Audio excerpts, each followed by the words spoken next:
राधा वल्लभ श्री हरिवंश,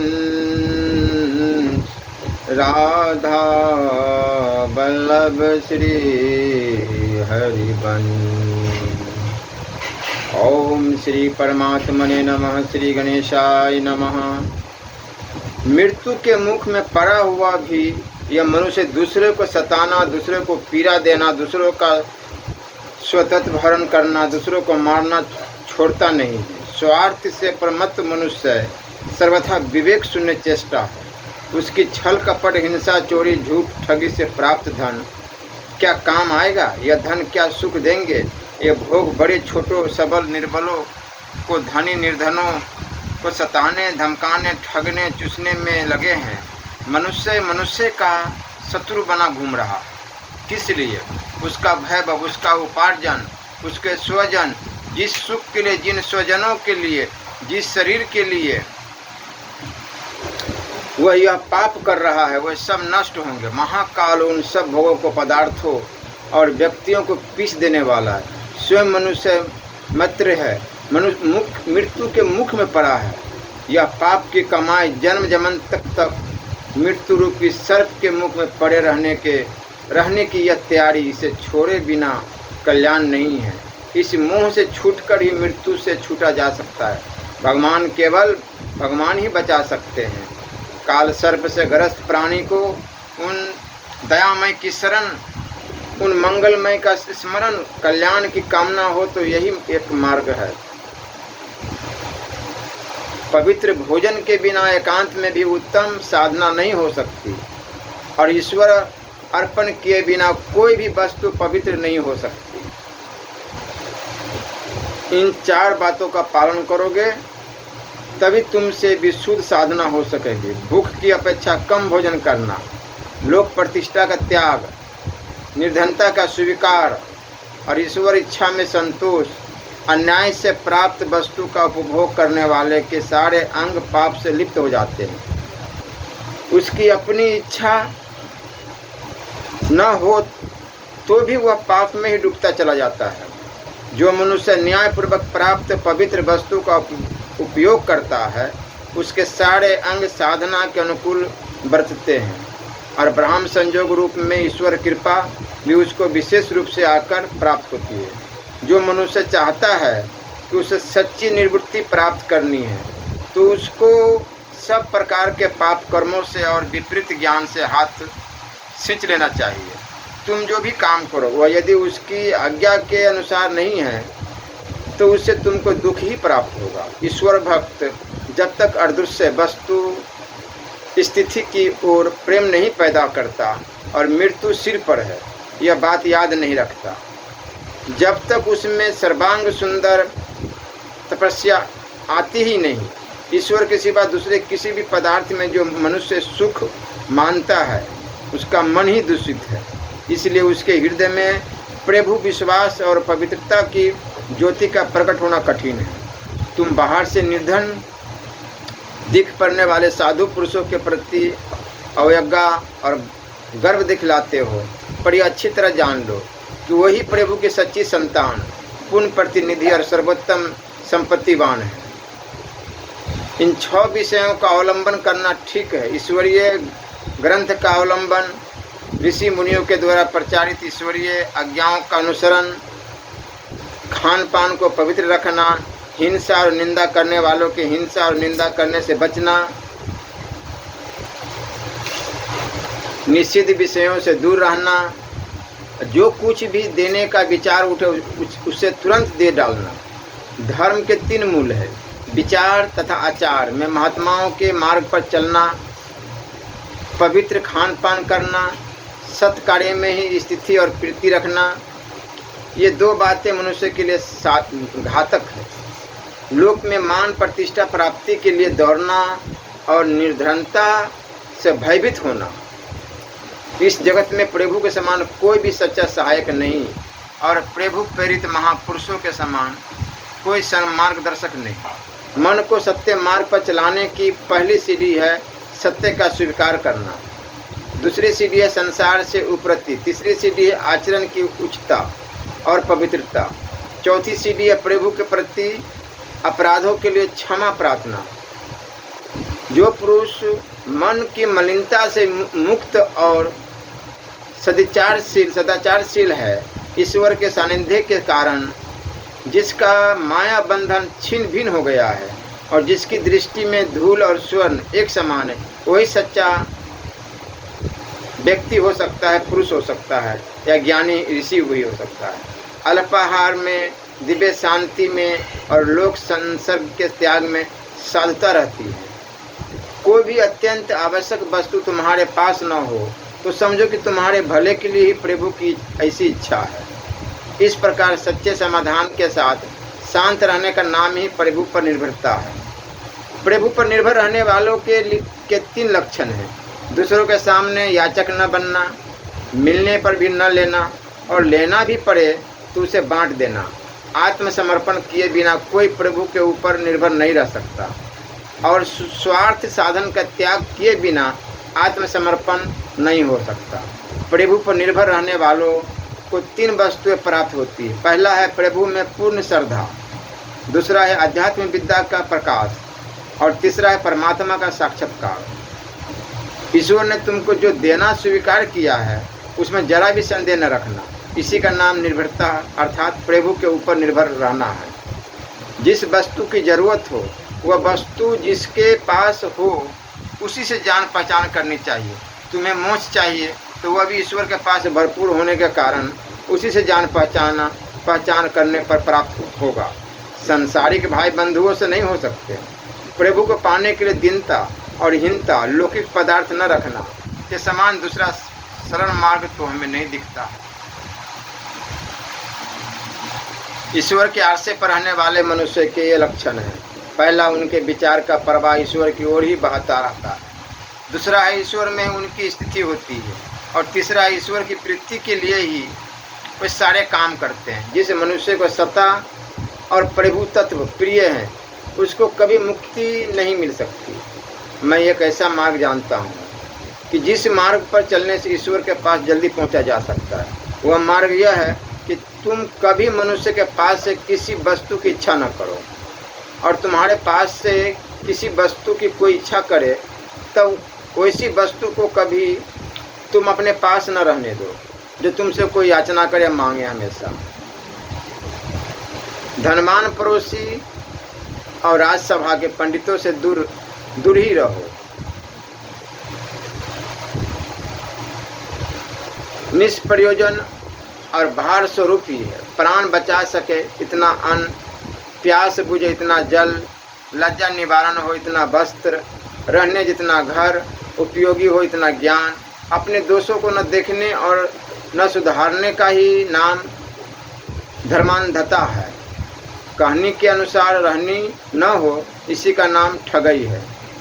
जिस शक्ति के द्वारा इंद्रिय और मन को बस कर सको उसी का नाम शक्ति है। जो मनुष्य संपत्ति का सदुपयोग नहीं कर सकता उसकी संपत्ति का इतनी जल्दी विनाश होगा कि उसे जान भी नहीं सकेगा। मन 3 प्रकार का होता है। एक प्रकार का मन पर्वत के समान अचल होता है, अतएव उसको कोई चलायमान नहीं कर सकता। दूसरे प्रकार का मन वृक्ष जैसा होता है, अतएव उसको ब्रह्म संयोग रूपी वायु बराबर संचालित करती रहती। तीसरे प्रकार का मन खर तिनके के समान होता है, उनको ब्रह्म संयोग रूपी पवन जिधर चाहता है उधर ही उड़ाया करता है। जिस अंतकरण में संसारिक लालसाएं भरी होती है उनमें ये 5 बातें नहीं रह सकती। ईश्वर का भय, ईश्वर से आशा, ईश्वर के ऊपर प्रेम, ईश्वर से लज्जा और ईश्वर के साथ मित्रता। किसी भी मनुष्य के आत्मज्ञान की माप इसी से होती है कि वह ईश्वर के समीप कितना पहुंचा हुआ है। सत्य के लिए जो मनुष्य धैर्य प्राप्त कर सकता है वही आगे बढ़ता है। ईश्वर कहता है कि हे भक्त, जब तेरे मन में मेरा स्मरण मनन अधिक प्रबल होगा तभी मैं तेरे ऊपर आसक्त होऊंगा। भक्त की बस में है भगवान। तो भगवान को बस में करने के लिए हमें क्या करना होगा?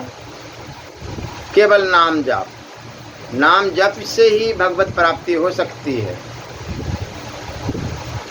तीर्थ याटन, गंगा स्नान, इससे भगवत प्राप्ति नहीं हो सकती। इससे केवल पुण्य प्राप्त हो सकता है। अभिमानी की अपेक्षा तो जो मनुष्य सीधा साधा पापी होता है वही श्रेष्ठ है, क्योंकि पापी मनुष्य में तो कुछ नम्रता और पाप के स्वीकार की भावना होती ही है अथवा हो सकती है, परंतु मिथ्या अभिमानी तो सदा के लिए पाप की बेड़ियों में बंधा रहकर दुर्गति के घोर अंधकार की ओर ही ढुलकता रह जाता है। जो मनुष्य लोभ के कारण धनियों का धन या अन्न लेने के लिए हाथ फैलाता है वह कदापि मुक्ति प्राप्त नहीं कर सकता। जो मनुष्य आप धर्म के कारण बाध्य होकर धनी आदमी का अन्न खाता है उसको वह नुकसान नहीं पहुंचा सकता। जो मनुष्य दूसरों के ही दोषों को देखता है और विचारता है उसका अपना जीवन भी दूषित ही हो जाता है। इसे दूसरे को दोष दर्शन मत करो। किसी भी परिस्थिति में, जिस हाल में हो, जिस रूप भेष में हो, किसी भी। और एक बात और मैं कहना चाहता हूँ कि कभी भी वैष्णव अपराध न हो जाए। कोई भी संत साधु हो, जैसे भी हैं, वो उनके ऊपर है। उनके ऊपर दोष दृष्टि नहीं करनी चाहिए कि ये ठगबाज है, फरेबी है, ढोंगी है। ये महापाप की है, महापाप। आपने सुना भी होगा, बताई जाती है हमेशा कि किस भेष में मिल जाए नारायण। इसलिए दोष दृष्टि से बचना चाहिए, किसी के ऊपर दोष दृष्टि नहीं करनी चाहिए। जो मनुष्य अपने श्रोताओं को केवल मौखिक ज्ञान से ईश्वर प्राप्ति का मार्ग दिखलाता है वह तो उनको दुर्दशा में ही डालता है, और जो मनुष्य अपने उत्तम आचरण द्वारा ईश्वर मार्ग दिखलाता है वही सुंदर स्थिति को प्राप्त करवाता है। जिसने अपने जीवन में धर्म नीति का पालन नहीं किया वह सच्ची उन्नति प्राप्त कर ही नहीं सकता। जिसमें मानसिक नीति ही नहीं वो आध्यात्मिक नीति कहाँ से समझ सकेगा, और जिसमें आध्यात्मिक नीति नहीं वह प्रभु के पास पहुँचेगा कैसे, और किस प्रकार सदा के लिए सच्चिदानंद पद पर विराजमान होगा। जिस मनुष्य ने उच्च नीति प्राप्त की हो और जो ब्रह्म विषयों से तथा आंतरिक दोषों से निर्लेप रहा हो, उसके सिवा दूसरा कोई भी क्या इस महत्व पद को प्राप्त कर सकता है।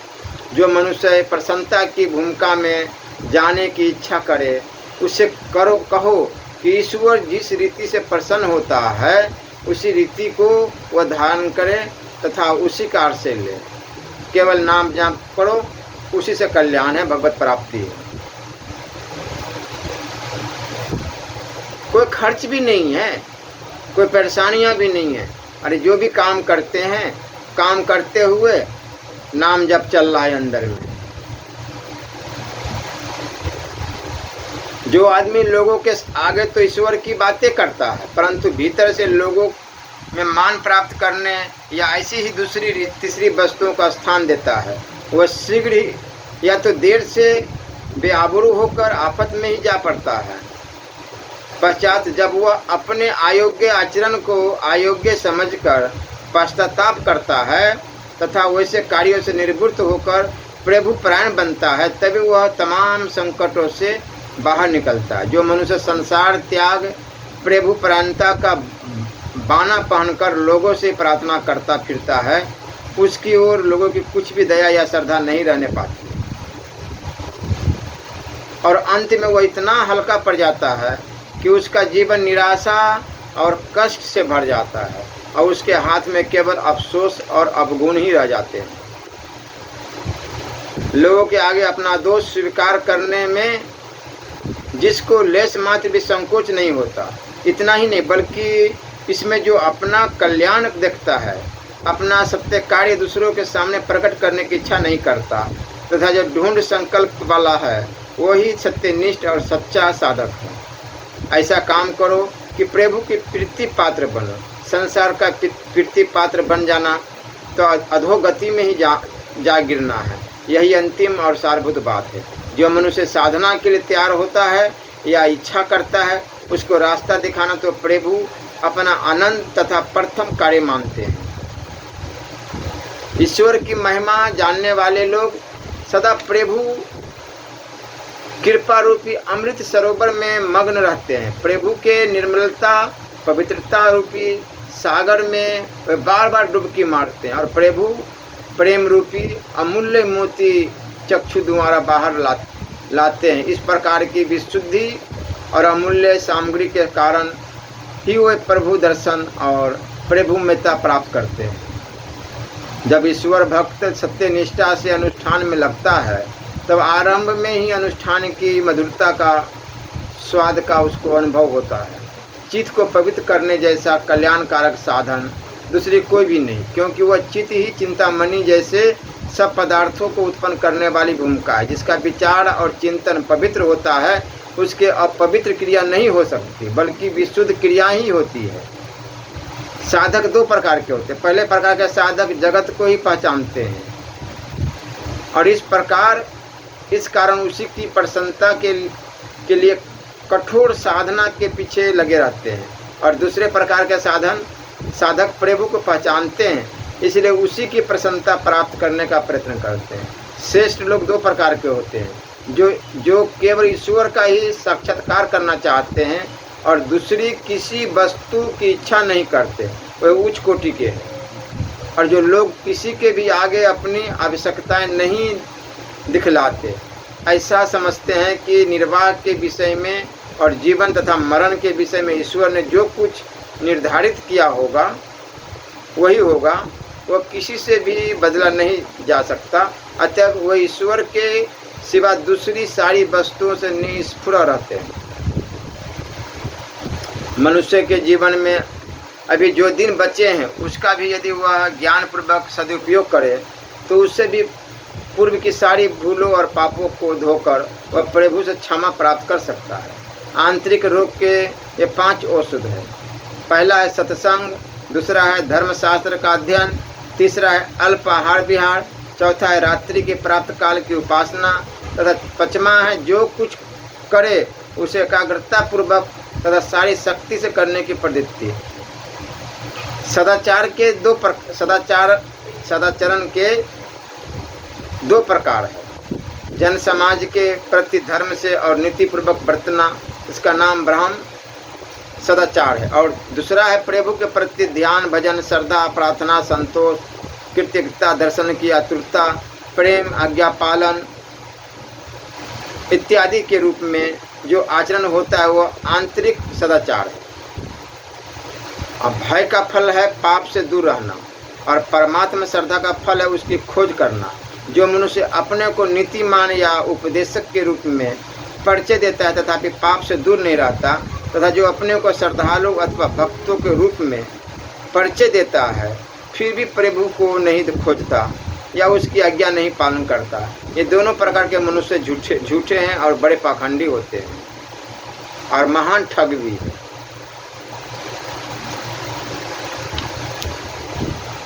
ईश्वर जो अपने दास के ऊपर कृपा करता है तब उसके लिए गुणानुवाद का द्वार खोलता है, फिर उसको एकता के मंदिर में ले जाता है और वहाँ उसकी दृष्टि महिमा और गौरव पर पड़ती है। जब वह इस स्थिति में पहुँचता है तभी वह अहंता और ममता से पूरा का पूरा छूटकर प्रभु में सच्चिदानंद पद में स्थित होता है। ईश्वर के गुणानुवाद के 3 प्रकार है। केवल जीव के द्वारा ही गुणानुवाद गाया जाए, नाम जप, राधा राधा राधा राधा राधा राधा, या जो भी आपको लगे अच्छा राम कृष्ण हरि शिव शिव जपना चाहिए, अंतकरण उसमें जुड़ा हुआ न हो। जीव के द्वारा गुणानुवाद गान के साथ ही अंतकरण भी उसमें जुड़ा हुआ हो। इस प्रकार के गुण गान से पुण्य का संचय और प्रभु कृपा की प्राप्ति होती है। केवल अंतकरण से ही गुणानुवाद गाता हो और जीव जरा भी न हिले, इस प्रकार के गुणानुवाद का पुण्य इतना अधिक होता है कि स्वयं प्रभु के सिवा और कोई उसको जान ही नहीं सकता। जब परमात्मा का साक्षात्कार होता है तब अंतकरण में अन्य किसी भी विषय का या किसी भी प्रकार के अस्तित्व का आभास तक नहीं रहता। इसलिए केवल प्रेम, और प्रेम के बिना कुछ भी नहीं, सारे संसार अधूरा है। पाप निवृत्ति के ये लक्षण है। पाखंडी लोगों से दूर रहना, असत्य का त्याग करना, अहंकारियों से दूर रहना, प्रभु की ओर अग्रसर होना, कल्याण के मार्ग पर ही चलना, अधर्म, अनीति और पाप कर्म छोड़ने की ढूंढ प्रतिज्ञा करना, कृत पापों को दूर करने के लिए प्रयत्नशील रहना और नालायक के साथ नालायक न बनना।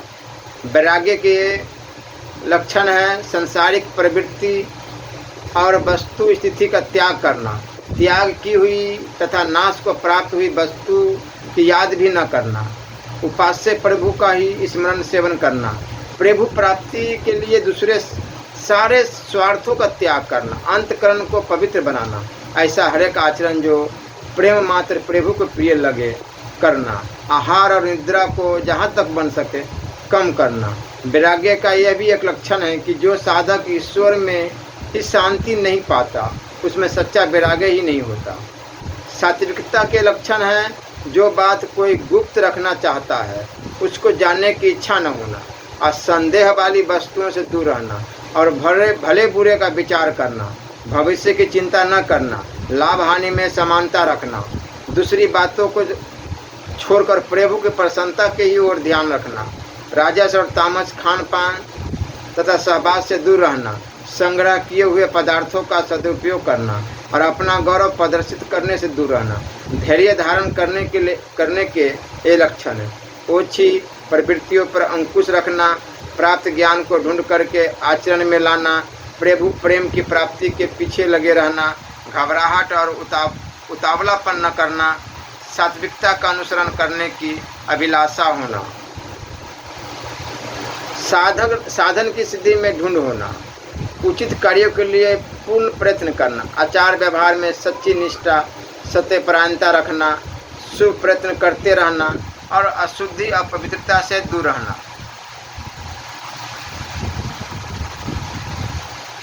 सत्यनिष्ठा के कुछ लक्षण इस प्रकार है, जैसा भीतर हो वैसा ही मुंह से बोलना, वाणी और बर्ताव एक रखना, लोक प्रतिष्ठा की लालसा छोड़ देना, कर्तापन के अहंकार से दूर रहना, इस लोक की अपेक्षा परलोक की श्रेष्ठता को बढ़कर समझना और प्रवृत्ति को काबू में रखना।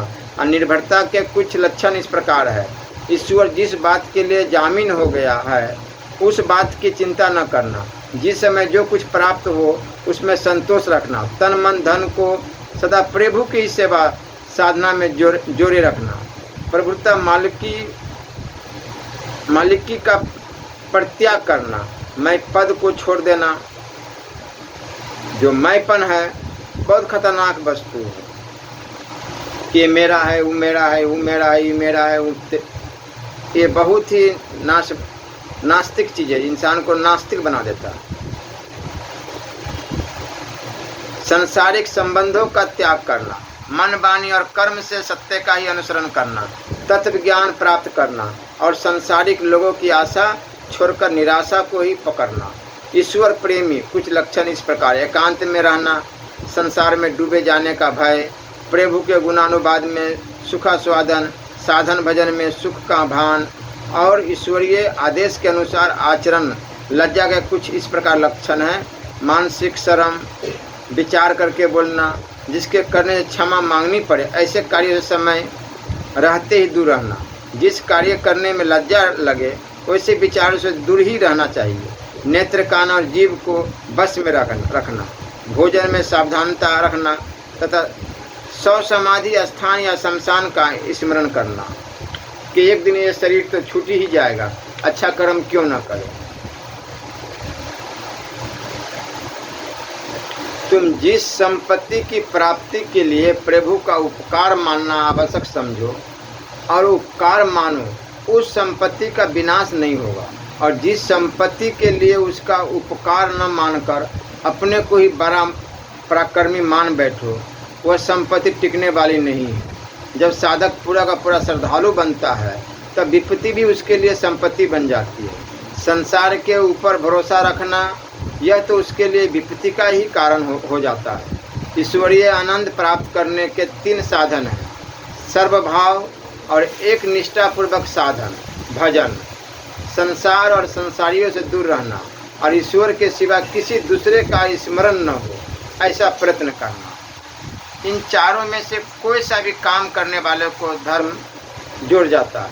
जिस विषय का ज्ञान होता है उस विषय में भी वह ज्ञान अनुसार नहीं चलता। जिस विषय का ज्ञान न हो उस विषय में भी काम करने के लिए घुसता है अथवा 30 मार खां बन बैठता है। प्राप्त ज्ञान को छिपाकर योग्य मनुष्य को भी नहीं सिखाता और दूसरे लोग ज्ञान का आदान प्रदान करते हो तो उसे विघ्न डालता है। प्रभु प्रेम की 4 स्थितियां हैं। ईश्वर के गुणानुवाद में प्रेम और आनंद उत्पन्न होना, भीतर भी प्रभु का गुणानुवाद हुआ करना, विषयानुराग को नष्ट कर ईश्वर से दूर रखने वाली तथा वियोग कराने वाली सारी बातों से दूर रहना, अपने पांडित्य की अपेक्षा तथा इस लोक और परलोक में ईश्वर के सिवा दूसरा जो कुछ है उस सब की अपेक्षा प्रभु को ही श्रेष्ठता प्रदान करना। नाम जप से भगवत प्राप्ति हो सकती है। जो मनुष्य ईश्वर को भूलकर अन्य विषयों में आनंद लेता है उसके सारे आनंदों का परिणाम दुख रूप ही होता है। ईश्वर की सेवा पूजा में जिसकी प्रीति नहीं पैदा होती उसकी अन्य सभी प्रीतियों का परिणाम भय रूप ही होता है। और जो प्रभु में हृदय लगाता है उसको सब आपत्तियों से प्रभु बचा लेते हैं। प्रभु का सम्मान करने में प्रभु के भक्तों का भी सम्मान आ जाता है, परंतु प्रभु भक्तों का सम्मान करने में तो प्रभु के सम्मान के अतिरिक्त प्रभु को पाने का महत्वपूर्ण द्वार भी खुल जाता है। नाम जप कीजिए, खान पान शुद्ध कीजिए, शुद्ध खान पान खाइए, ऐसा भोजन कीजिए जो प्रभु को अर्पण किया जाए, भोग लगाया जाए। मदिरा, मांस, लहसुन, प्याज, इन तामसी वस्तुओं से दूर रहे। ये राक्षसी आसुरी संपत्ति को बढ़ाने वाले वस्तु है, इसलिए करके इस सबको त्याज्य बोला गया। त्याग देना ही उचित है। श्री राधा वल्लभ लाल की जय।